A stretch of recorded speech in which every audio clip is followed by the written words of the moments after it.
Bonjour à tous. Bien, puisque j'ai commencé à parler un petit peu d'animation et surtout de l'animation caméra, je vais compléter un petit peu ça parce que, bon, là vous avez vu, c'était extrêmement simple. Ce que je vous ai montré, c'est vraiment le bœuf à bas, quoi. J'ai envie d'aller un tout petit peu plus loin, bien que je ne vous ferai jamais de tuto sophistiqué sur l'animation. C'est pas pourquoi? Parce que c'est pas un truc qui me passionne. Voilà pourquoi, tout bêtement. Bien qu'il y aurait beaucoup à dire, et notamment sur l'animation de la caméra. Mais je vais quand même vous montrer un minimum. Après, rien ne vous empêche d'aller fouiller un petit peu sur Internet. Vous trouverez sûrement votre bonheur. Mais déjà, quand même, je vais vous montrer moi ce que je sais. Voilà, c'est déjà ça. Donc, on va animer une caméra sur. On va mettre 3 objets. Donc, ça sera sans texture, rien comme ça, hein. Voilà. Hop. Et puis ajouter encore, on va mettre un troisième. On va mettre c'est le cylindre, ouais. Voilà. On va mettre comme ça, comme ceci. Voilà. Et nous, ce qu'on va vouloir, c'est venir faire tourner la caméra autour pour avoir une vision générale de ces objets. Mais on va aller assez loin. On va vouloir voir dessus, dessous. On va vouloir s'approcher, se retirer, tantôt regarder l'un, tantôt regarder l'autre, suivant où dans le temps, comment on va se trouver dans le... Donc on va partir sur une animation de 500 images, voilà, pour aller beaucoup plus loin ou beaucoup plus court, hein. On va se mettre sur 500 et on va voir ce qu'on peut faire avec ça. Donc déjà, moi, ce que je vais me régler, c'est... Je vais faire CTRL ALT 0, voilà. Je vais me dire que là, je vais appuyer, voilà. Je vais cliquer sur verrouiller caméra à la vue et je vais dire que j'aimerais en moyenne me tenir ici. D'accord, voilà, comme ça. Ouais, ça serait pas mal. Allez, ça va me donner à peu près la taille du cercle que je vais mettre. Je vais mettre un cercle. Alors, voilà, ma caméra est ici, vous voyez. Donc, je vais mettre un cercle qui va faire cette dimension-là. D'accord. Voilà. Cercle de Bézier. Voilà, courbe, cercle. Je vais le passer en mode édition et je vais l'agrandir de manière à venir ici et à ma caméra. Je vais le subdiviser histoire d'avoir assez de réglages, mais bon, là ça devrait pas être trop mal. Et c'est bon. Voilà. Donc là maintenant, ma caméra, elle, je vais la sélectionner en mode objet. Je vais la mettre au centre de la scène. Mon curseur 3D est au centre, donc si je la mets sur le curseur 3D, c'est important, hein. Shift S, sélection vers curseur. Voilà, ça c'est important. Ah putain, quand ça voudra, hein. Shift S, sélection vers curseur. Ah, ça marche quand ça veut, quoi. Bon, je crois pas que ça vienne de moi, ça fait plusieurs fois que je le remarque. Alors, je pense pas que... Des fois, ça pourrait être moi qui fais une connerie, mais là, j'ai pas l'impression. Bon, voilà, donc là, on va sélectionner la caméra et on va lui donner une contrainte chemin. D'accord? Donc, on met ici dans les contraintes et suivre un chemin. Voilà, suivre le chemin de quoi? Eh ben, du cercle de Bézier.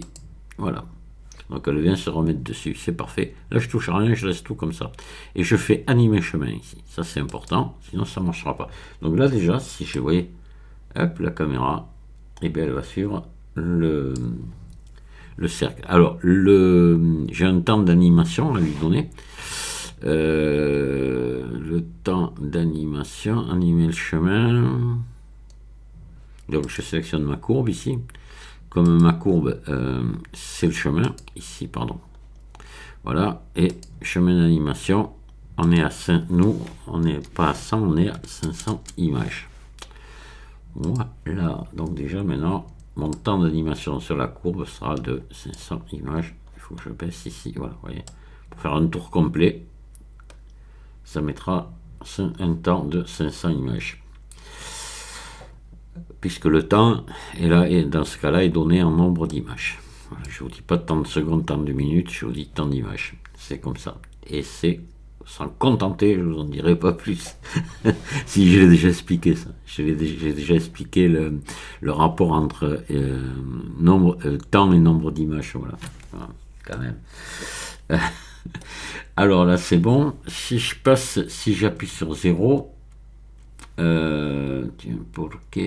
ah ben oui, c'est normal, c'est parce que j'ai pas fini. Alors maintenant, c'est que cette caméra, vous voyez, elle est bien sur le chemin, mais elle regarde n'importe où. Donc il faut qu'on va l'obliger à regarder ici vers le centre de la scène, ici, vers les objets. Alors pour ça, ce qu'on va faire, on va venir se mettre un petit ici.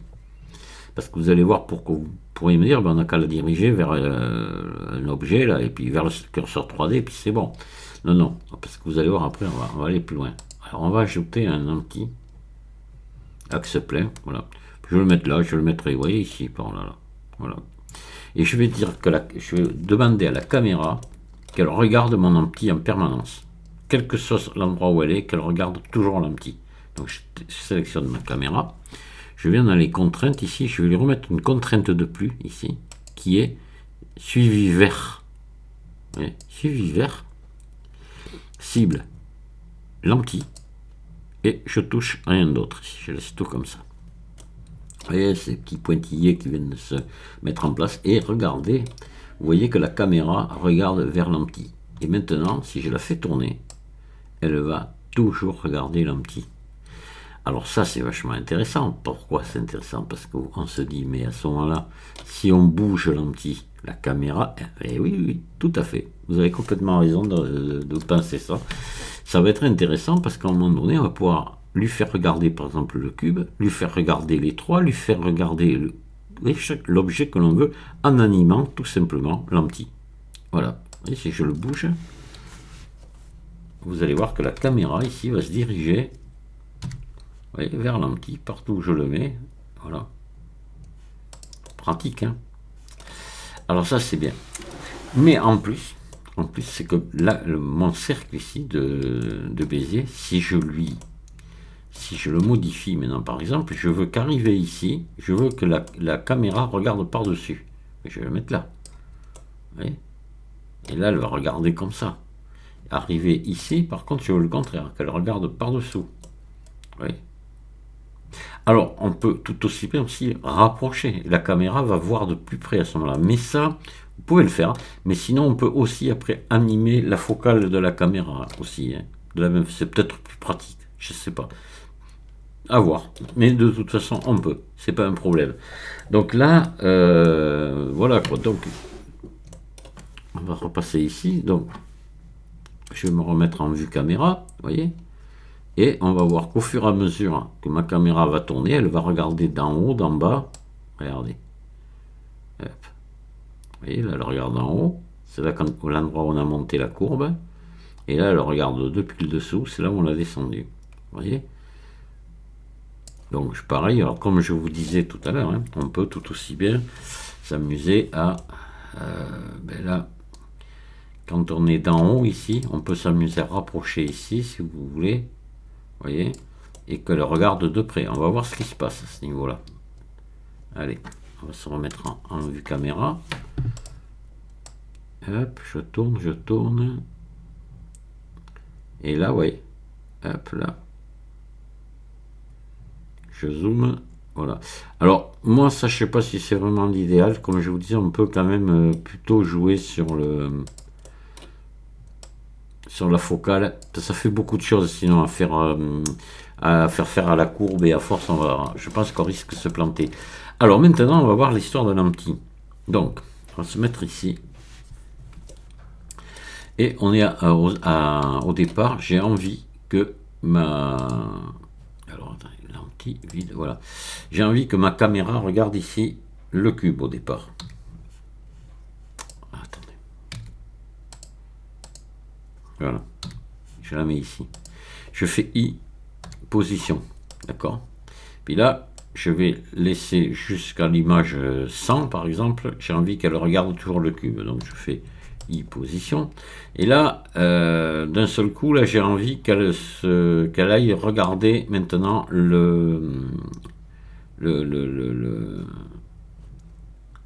C'est le cylindre, oui, qu'on a là. Donc je me mets ici, je fais I position, elle reste un moment sur le cylindre, donc I position, et puis maintenant, ben, elle va partir au bout d'un temps d'image, j'ai décidé qu'elle parte ici sur la sphère, I position, elle reste un bon moment ici sur la sphère, voilà, et puis elle finit, on revient à la fin sur le cube.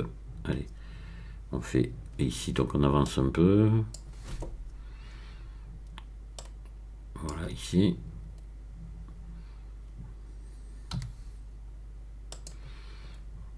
I position, et je viens là, I position, voilà, et là vous allez voir, on va revenir maintenant en vue caméra, et vous allez voir que tout ce qu'on aura demandé de faire, ça va le faire.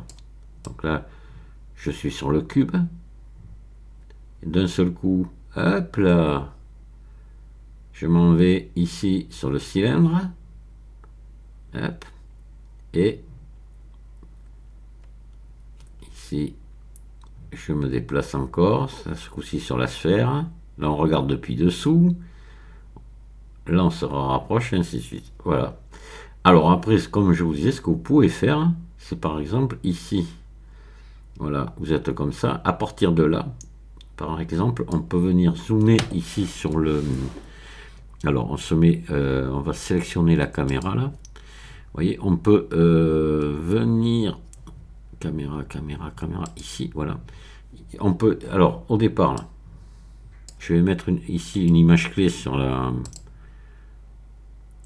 focale. Là, à partir de là, non, oui, voilà. À partir d'ici, je remets je mets la même. Ou je peux faire, je vais tout simplement, voilà, zoomer jusque, voilà, jusque là, voilà. Là, je vais monter et là, je zoome. Voilà, je reste un moment ici, voilà, et là, je vais m'éloigner maintenant. Alors, je laisse toujours, voilà, je laisse une image clé. Et là, ma sphère m'intéresse moins, ou même, pourquoi pas davantage, mais j'ai pas envie de la voir de près, je vais faire insérer image clé. Hop, là je m'éloigne encore plus, je fais insérer image clé. Et puis là, d'un seul coup, je vais revenir sur mon cube, là, ben là je vais monter. Voilà, insérer image clé, et je reste comme ça jusqu'au bout. Insérer image clé. Voilà, donc là maintenant j'ai animé en plus la focale de ma caméra. Voilà. Et là, on commence à avoir une animation qui est intéressante. Là, on va regarder. On va cacher le cercle de Bézier. On va cacher l'empty. Et on laisse que le reste. Voilà, on relance l'animation.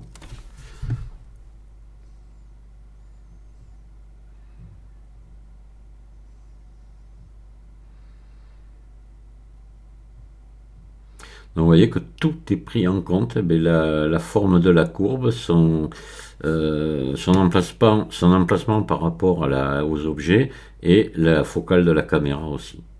Voilà. Là quand même vous avez pas mal de choses pour commencer à bien animer une caméra. Hein. C'est un minimum, hein. Je vous dis, on peut aller beaucoup plus loin. Beaucoup plus loin. Et moi, comme je suis pas un passionné de l'animation, je suis pas fort dessus, tout simplement. Voilà, je peux pas vous en dire beaucoup, mais ça, bon, au moins, puis c'est de la logique en plus, c'est pas.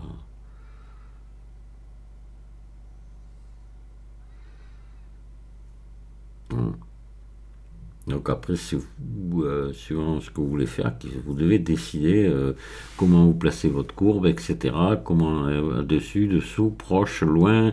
Après votre zoom aussi de caméra, sur quel objet vous pointez. Mais vous voyez que c'est quand même intéressant, l'histoire de l'empty pour la faire regarder où on a envie qu'elle regarde. C'est quand même très simple à faire en plus. Et oui, il n'y a rien de compliqué là. Et à tout moment, évidemment, vous pouvez venir encore modifier la forme de votre courbe, etc. quoi. C'est ce qu'il y a de bien. De toute façon, elle regardera toujours vers l'empty, donc aucun souci. Eh bien voilà, j'espère vous avoir été utile et je vous dis à très bientôt et merci de m'avoir écouté. Au revoir.